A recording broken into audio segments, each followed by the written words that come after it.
मित्रांनो, आजच्या युगात मोबाईल हा आपल्या जीवनाचा एक अविभाज्य भाग बनला आहे. परंतु मोबाईल वापराचे जसे फायदे आहेत, तसे त्याचे दुष्परिणाम अर्थात तोटे देखील आहेत. आजच्या या व्हिडिओमध्ये आपण मोबाईल श्राप की वरदान या विषयावरील एक मराठी निबंध पाहणार आहोत. तर चला व्हिडिओला अर्थात निबंधाला सुरुवात करूया. मोबाईल श्राप की वरदान मराठी निबंध. आजचे युग मोबाईल शिवाय अपूर्ण आहे. मनुष्याद्वारे केलेल्या शोधांपैकी मोबाईल हे एक महत्त्वाचे साधन आहे. आज 21व्या शतकात मनुष्य मोबाईल शिवाय राहूच शकत नाही. दिवसाची सुरुवात मोबाईलच्या अलारामने होते. व्यवसाय, नातेवाईक आणि मित्रमंडळींच्या संपर्कात राहणे मोबाईलमुळे सोपे झाले आहे. आजकाल तरुणांमध्ये तर मोबाईलचे चलन मोठ्या प्रमाणात वाढत आहे. मोबाईल हा त्यांच्या जीवनाचा एक अविभाज्य भाग बनला आहे. बाजारात देखील मोबाईलची वेगवेगळी विशेषता आणि फीचर्स असणारे नवनवीन मॉडेल उपलब्ध आहेत आणि तरुणांमध्ये नवीन नवीन मॉडेल घेण्याचा क्रेज देखील वाढत आहे. म्हणून डोक्यात प्रश्न येतो की मोबाईल शाप आहे की वरदान. आज लहान लहान मुले देखील आपला अभ्यास पूर्ण झाल्यावर आई वडिलांकडून गेम्स खेळायला मोबाईल मागतात. मोबाईलमुळे आपण कोणत्याही स्थानाचा नकाशा मिळवू शकतो. कोणाचीही मदत न घेता त्या ठिकाणी पोहोचू शकतो. मोबाईल ही विज्ञानाची अमूल्य देण आहे. मोबाईलने आपले जीवन सोपे बनवले आहे. मोबाईलमुळे आपण जगाच्या कोणत्याही कोपऱ्यात असलेल्या लोकांशी गप्पा करू शकतो.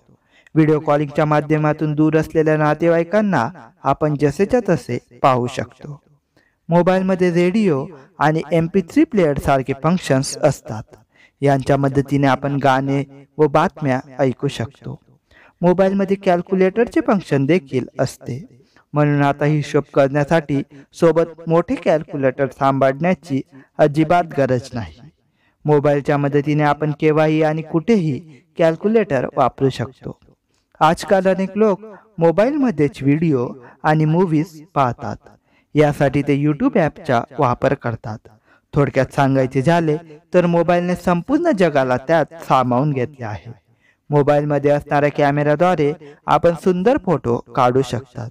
म्हणून आता बाहेर कुठेही फिरायला जाताना सोबत कॅमेरा नेण्याची आवश्यकता नाही, कारण मोबाईलद्वारे अतिशय चांगले फोटो काढणे सरळ झाले आहे. मोबाईलच्या पुढच्या बाजूला असलेल्या कॅमेऱ्याला सेल्फी कॅमेरा म्हटले जाते. या कॅमेऱ्याच्या मदतीने तुम्ही स्वतःच्या हाताने स्वतःचीच फोटो काढू शकतात. मोबाईलमध्ये असलेल्या ॲप्सच्या मदतीने आपण ऑनलाईन खरेदी करू शकतो. पूर्वीसारखे बाजारात जाऊन तासनतास वस्तू शोधण्याची आता गरज नाही. घरबसल्या मोबाईलवर आपण योग्य वस्तू शोधू शकतात व तिला ऑनलाईन ऑर्डर करू शकतात.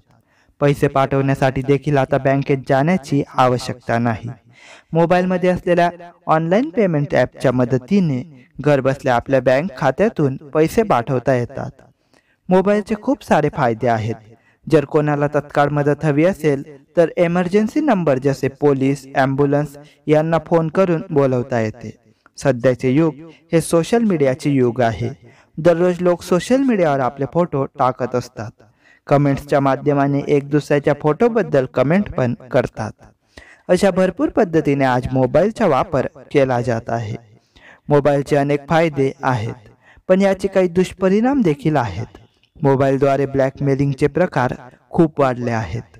अनेक शिकलेले आईवडील हे कामावरून आले की मोबाईलमध्ये व्यस्त होऊन जातात, ज्यामुळे घरातील लहान मुलांना आपल्या आईवडिलांसोबतचा वेळ मिळत नाही. सध्याच्या काळात सण, उत्सव आणि वाढदिवसाचे शुभेच्छा संदेश ऑनलाईन मोबाईलमध्ये पाठवले जातात आणि म्हणून आधीसारखा एक दुसऱ्याला प्रत्यक्ष भेटण्याचा आनंद अनुभवता येत नाही. आज मोबाईलच्या अतिवापराने अनेकांना त्याचे व्यसन जडत आहे. युवकांमध्ये तर हे प्रमाण अधिकच वाढत आहे. दीर्घकाळ मोबाईलवर गेम खेळणे, इंटरनेट वापरणे यामुळे डोळ्यांना त्रास होतो. डोकेदुखी, डोळे चुरचुरणे यासारख्या समस्या वाढीस लागतात. खूप साऱ्या लोकांना रात्री झोपताना मोबाईल डोक्याजवळ ठेवण्याची सवय असते, पण असे केल्याने कॅन्सरचा धोका वाढतो. रात्री उशिरापर्यंत मोबाईल वापरल्याने डोळ्यांवर ताण येतो व झोप कमी होते. मोबाईलच्या जास्त वापराने शाळकरी विद्यार्थ्यांची एकाग्रता देखील कमी होते. परिणामी त्यांना अभ्यास लक्षात राहत नाही. म्हणून कामापेक्षा जास्त वेळ मोबाईल वापरणे घातक ठरू शकते.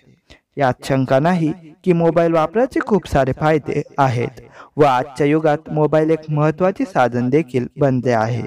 पण कोणत्याही नाण्याच्या दोन बाजू असतात. मोबाईलच्या बाबतीत देखील तसेच आहे. एकीकडे याचे सकारात्मक परिणाम आहेत तर दुसरीकडे नकारात्मक प्रभाव देखील आहेत.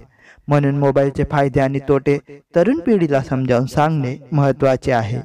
जर योग्य पद्धतीने मोबाईल वापरला गेला तर तो नक्कीच एक वरदान म्हणून समोर येईल. परंतु चुकीचा वापर करणाऱ्यांसाठी मोबाईल हाच त्यांच्या आणि समाजाच्या पतनासाठी सर्वात मोठा श्राप ठरेल.